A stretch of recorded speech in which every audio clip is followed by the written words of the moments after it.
This is one of the largest sections in the entire course, 5.2 Revolutions. So let's go. Today we review the modern revolutions.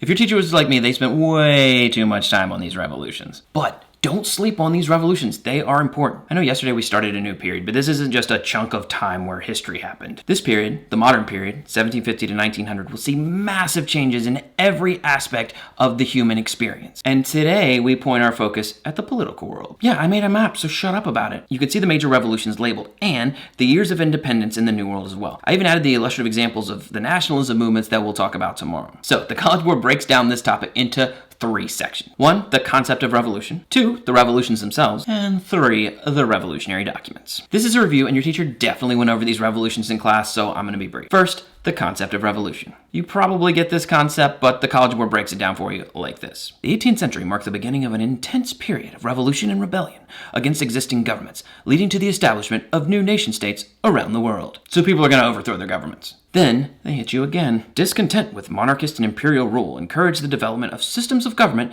in various ideologies, including democracy and 19th century liberalism. So people hate the kings and the empires, so they're going to overthrow them and replace them with democracies. There was a bonus vocab word there at the end. Did you see it? Liberalism. And don't pull a bureaucracy here and just move past this word and just skip it. You're better than that. Liberalism is not AOC and Bernie. We're talking classical liberalism. Remember everything we said yesterday about the Enlightenment? That's classical liberalism. Think liberal as in free, not liberal as in Rachel Maddow. Second, the revolutions themselves. If I reviewed these, we'd be here forever. So look back through your notes, your textbook, or Google it, or whatever. We just don't have time to do this. This is a review show. But do know that the College Board only mentions 3 of them. First, the American, obviously. Second, the Haitian Revolution. That's Toussaint and the slaves and Maroons going full Django on the slave owners on Saint-Domingue, which becomes Haiti in the early 1800s. And third, Latin America. That's code for Bolivar. Bolivar's the Tom Brady of this unit, just way less hateable. I know. The College Board canceled the French Revolution like nobody would notice. So focus on these 3, and these 3 are not illustrative examples. These are 3 listed specifically in the curriculum that you need to know.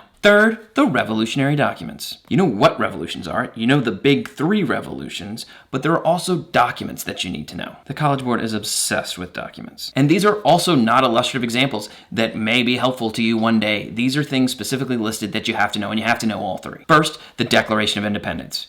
You get that one. The second one is the Declaration of the Rights of Man and the Citizen that I wouldn't shut up about yesterday. So let's focus on the third one, the last one, the Jamaica Letter. And this one is the most hardcore of them all. Listen to Jefferson. When in the course of human events it becomes necessary. Are you declaring independence or writing a poem, dude? Okay, listen to also Jefferson in the Declaration of the Rights of Man and the Citizen. The representatives of the French people have determined to set forth in a solemn declaration the natural, unalienable blah, blah, blah. These fancy pants authors and their fancy pants declarations. Listen to Bolivar in the Jamaica Letter. Success will crown our efforts because the destiny of America has been irrevocably decided. The tie that bound her to Spain has been severed.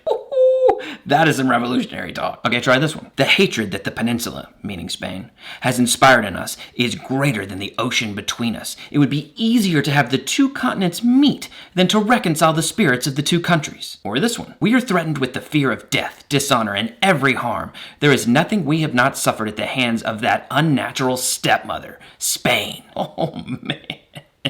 And he wrote it in a hostel in Jamaica, hence the name Jamaica Letter, after he'd been chased out of Venezuela. My man was at the end of his rope, writing a letter, the Jamaica Letter, to the British asking for help. And while in that hostel, he was nearly murdered by Spanish spies trying to assassinate him. He eventually did get help and went back to Venezuela and half of South America and freed like 6 different countries. So focus on those 3 documents. The Declaration of Independence, the Declaration of the Rights of Man and the Citizen, and the Jamaica Letter from Bolivar. Now, on top of all these revolutions and revolutionary documents, that's only half of 5.2. What about the nationalism of this unit?